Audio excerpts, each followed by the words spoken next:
Hey, how's everybody doing today? I want to remind everybody about the giveaway that I'm doing that you might not have heard if you didn't listen to my last video. I want to give one of you guys a gift for Christmas for supporting the channel and the videos.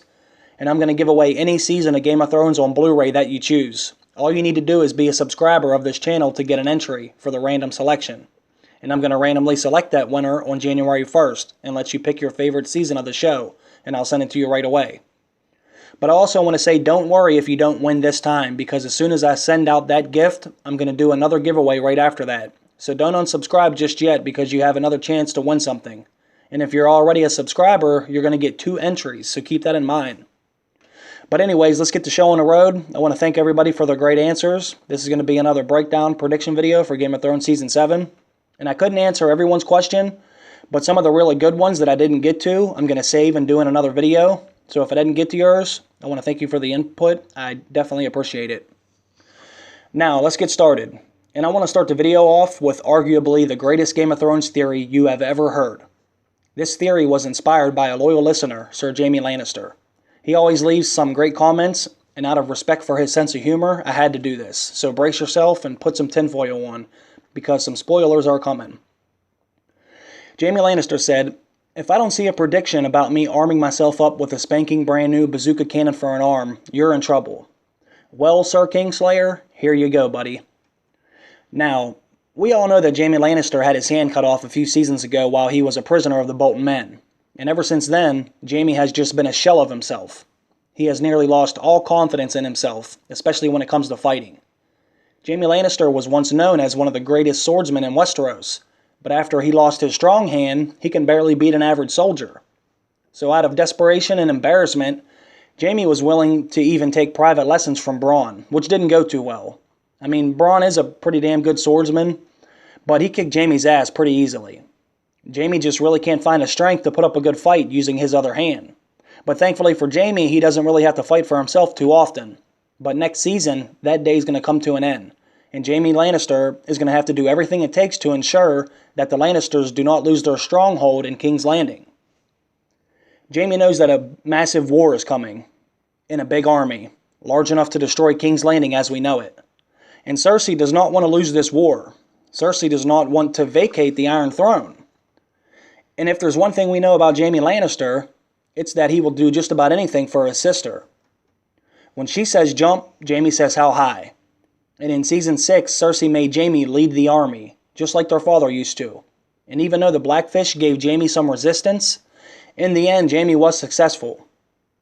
But Dany's now coming for the Iron Throne, and she isn't going to be as easy. Not with her large army and large dragons. And no matter how strong the Lannister army may be, it doesn't change the fact that Jaime only has one hand. And Jaime knows when the time comes to fight Daenerys and her forces, he's going to have to get off his ass and fight. And Jaime knows that he is going to need to fight very well, or else they will lose. And him and his sister will die and lose the Iron Throne. And to Cersei, losing is just unacceptable. So the theory basically is, for Jaime to please Cersei, he's going to enlist the help of Qyburn. Jaime saw firsthand what he was able to do with that freak of the mountain. So Jaime's going to go to Qyburn and tell him, "There's a war coming and I'm going to need your help. This golden hand that you made me isn't doing shit. You're going to have to get pretty creative. Cersei's sending me off to conquer Highgarden, so I'm going to need you to have something for me when I get back, because Daenerys Targaryen is coming, and she's bringing the Unsullied, the Dothraki, and 3 big-ass dragons." So Qyburn, he's definitely going to get to work for Jaime, but Qyburn has no idea what Jaime actually wants.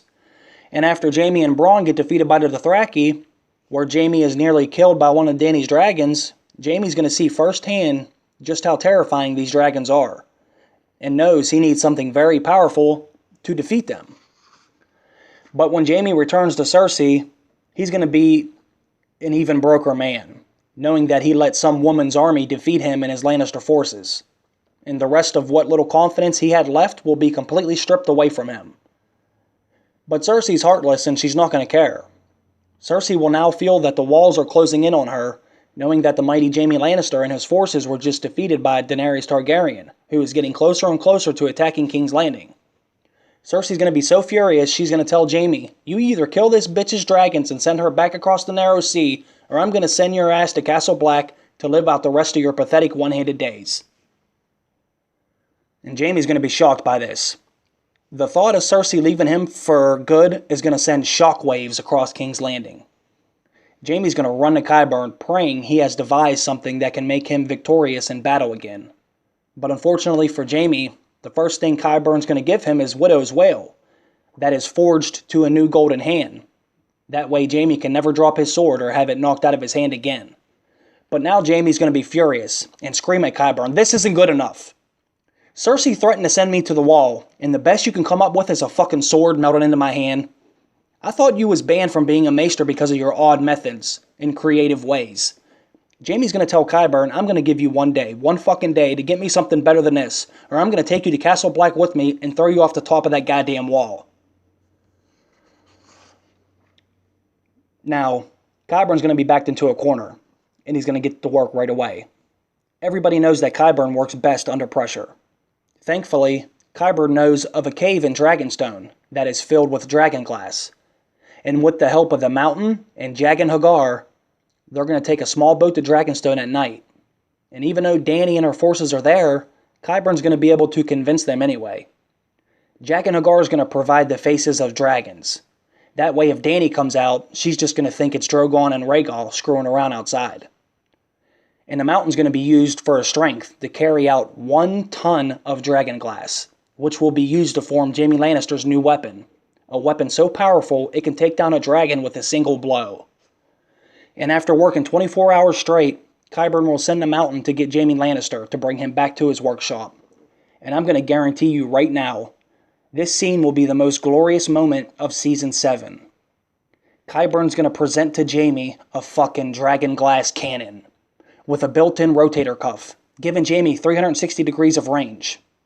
Cannonballs come separately, of course. And there will be an engraving on the side that says, "Sir fucking hand cannon." Jaime Lannister will now have the greatest weapon ever constructed in Westeros. An equalizer so feared, dragons will smother their babies rather than to see them shot out of the sky. That's right, folks. And with their powers combined, Jaime fucking Lannister will be known as Captain Planet fucking Terror. I challenge anyone to come up with a better theory than what I am now calling R plus L equals canon. Let that sink in for a little bit.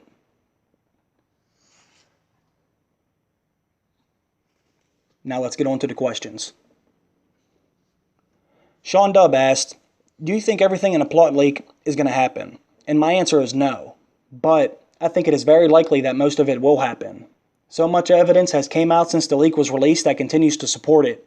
And I think if I was a lawyer and was given the plot leak and I had to prove it was fake in court, with all the reports and photos that have came out as evidence, I think I would probably lose that case. But with that being said, I highly doubt it's 100% accurate. I think it is possible that it once was 100% accurate. But I would hope that Dan and Dave would have made some necessary changes. But either way, some of the stuff in the leak just doesn't sound very logical. And most of the stuff in the leak was pretty easy to guess if you watch the show. The show lays out clues in each episode that can give you a good idea of what's going to happen next. So I could easily see someone predicting the majority of Season 7's plot. But there were, too many things in that leak that was hard to predict. Like Jon Snow teaming up with Jorah and the Hound. And the show hasn't really gave us any clues to those guys specifically going north of the wall together. And now that photos have came out showing these guys together in Belfast that is supposed to stand in for a scene north of the wall, it's obvious to me that this person got a good bit of this leak right. But definitely not all of it. At least I hope some of it is wrong. So that's what I think about that. And David asked, "Do you think the Iron Bank would turn their backs on the Lannisters and demand payment for the loans they made to Tywin? Who would you think would ride Cersei's dragons after Jon and Dany? And how would the Night's Watch change after the departure of Jon Snow?" Alright, so let me try and break some of this down. It said, would the Iron Bank turn their back on the Lannisters because of their outstanding loans? I say yes. Yes, they would. I think eventually the Iron Bank is going to have to do something to see that they get paid. We know the Iron Bank would have no problem with funding any of the Lannisters' enemies if it comes to that point. But I'm just not sure, if the show's going to go into it that much. Because they've barely showed the Iron Bank. They really don't seem like that big of a threat in the show. But that's something they could add to make things interesting and give the Lannisters another enemy. Or at least another thing to worry about. To just add some more drama to the show. And I can easily see the Lannister house being completely destroyed by the end. with only Tyrion being left to carry on the name, which was the last thing Tywin wanted, but I think would actually be the best thing for that family, in my opinion. And speaking of Tyrion, you asked about the dragons, and who would ride them other than Jon and Dany. You said they are Cersei's dragons, but I'm assuming you meant Dany's dragons. But Tyrion would be the only other person I could see riding a dragon, unless you want to count the Night's King, which I guess is always possible. But Tyrion is the only person besides Dany that has any kind of bond with the dragons. They seem to, warm up to him and accept Tyrion when he went down and unchained him. So he would be my first guess. But, it's hard to say. It seems like there's a theory out there that everybody's a Targaryen. So I really don't know, but I'd bet my money on Tyrion. But next, 1QT Jen asked, how do you think Jon will find out about his parents? With everything happening, do you think he will have a chance to reunite with Bran and Arya at Winterfell? Well, I think Jon will absolutely find out about his parents next season. I think it will be at the very end of Season 7. I think there are several different ways Jon can find this out, though. And if I had to bet money on which way I think he finds out, I would bet Bran is the one to show him or tell him about his parents.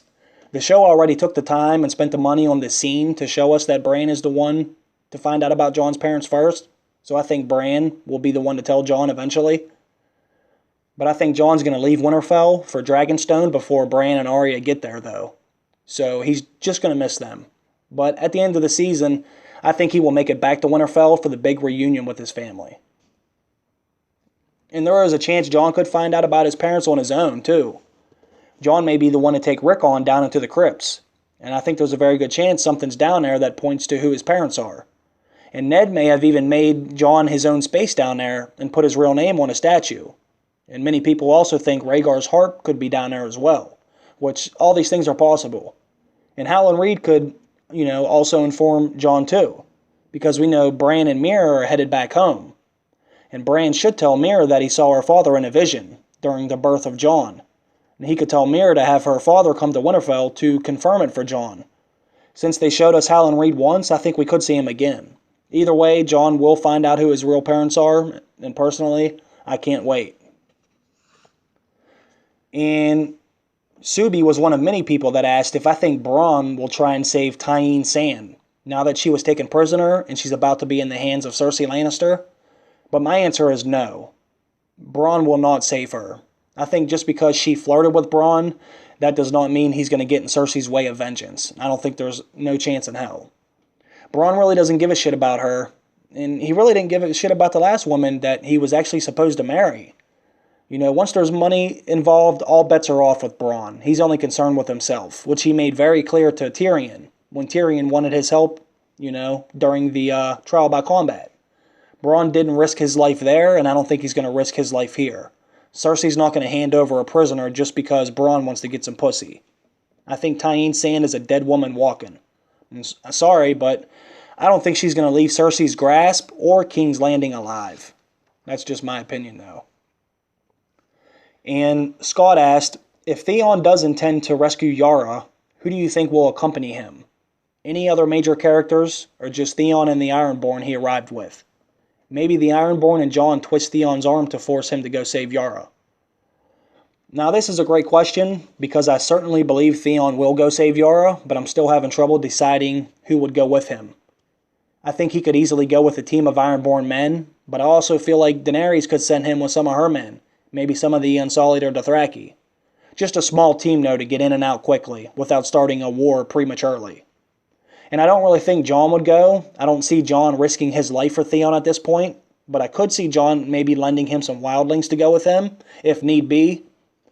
But Jon only arrived at Dragonstone with a few men, so I'm not sure if he would send any of those guys with him, because I think those guys are actually Stark bannermen. But if I had to bet, I would say the Ironborn men would be the first to volunteer to go with Theon.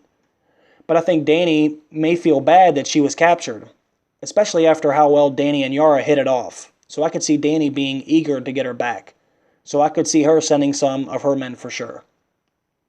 Tell me what you guys think, though. And DJ Sherry asked, is there any more Wildfire in King's Landing? If any more, where is it? It says, we know Tyrion used some at the Battle of Blackwater Bay to try and stop Stannis' fleet, and Cersei used some to destroy the Sept of Baelor. If there is any more, can Cersei use this against Dany's fleet? And I say yes, absolutely. I think there is more Wildfire. I think there's plenty of Wildfire left in King's Landing. I think it is still hitting underneath the city streets, placed all over the entire city. And I wouldn't be surprised if we actually get a scene at some point that shows Qyburn trying to make some more. I think Cersei could use it against Daenerys' fleet, but I don't think she can pull off the same trick that Tyrion did. Tyrion is with Dany and he is advising her now, so he should probably advise her about the possibility of this happening. But there are some other ways she could do it. I guess she could use some kind of a catapult and make it rain fire down on her, just like her dragons are doing to other people. But of course, we know the fire is going to kill Dany, so, it really doesn't matter to her. But it definitely could destroy her fleet significantly and kill a lot of her men. So yeah, I think there is more Wildfire for sure. And we will probably see it again. We may even need to use it against the Whites when the main war comes. So don't be surprised if we see that stuff again. I actually hope we do see it again. And Mr. Bean fan asked if we will actually see Jon and Dany have sex next season, and if I would like it, and is it incest? I think there's a very strong chance we will see them get together next season. I don't think it's going to happen on a boat, like the leak said, but I can see them getting together. The show has been building towards this, and Dany even mentioned to Daario about finding another man in Westeros, and Jon seems like the only good person that's eligible right now. I think Jon and Dany would make a great team, especially when you combine their strengths. But I personally do not want to see them have sex, and that's only because I know they're related. I have no problem seeing Dany naked. She's very easy on the eyes, but I don't need to see it. And I know Targaryens have done this before, and I know this is normal in this time period, but I don't need to see it. It is technically incest because Dany is Jon's aunt. Having sex with your aunt is not cool, even if she is beautiful. But can you imagine if Jon and Dany had a kid? Those are two very big shadows to live in, but their kid could grow up to be one hell of a leader. And this is going to be my last one for the day. Influenced by Design asked, would Cersei and Euron become real lovers and anger Jaime in the process, maybe driving him to kill Cersei? And I say absolutely. If Cersei and Euron get together, Jaime's not going to be happy, which could lead for some great television. Finally, the person Jaime has been fighting for and killing for could finally make one last decision that was the straw that broke the camel's back and drove Jaime to murder them both. Euron would be cocky as shit about it too. He'd probably grab Cersei by the ass while he's staring right into Jaime's eyes, just to piss him off even more.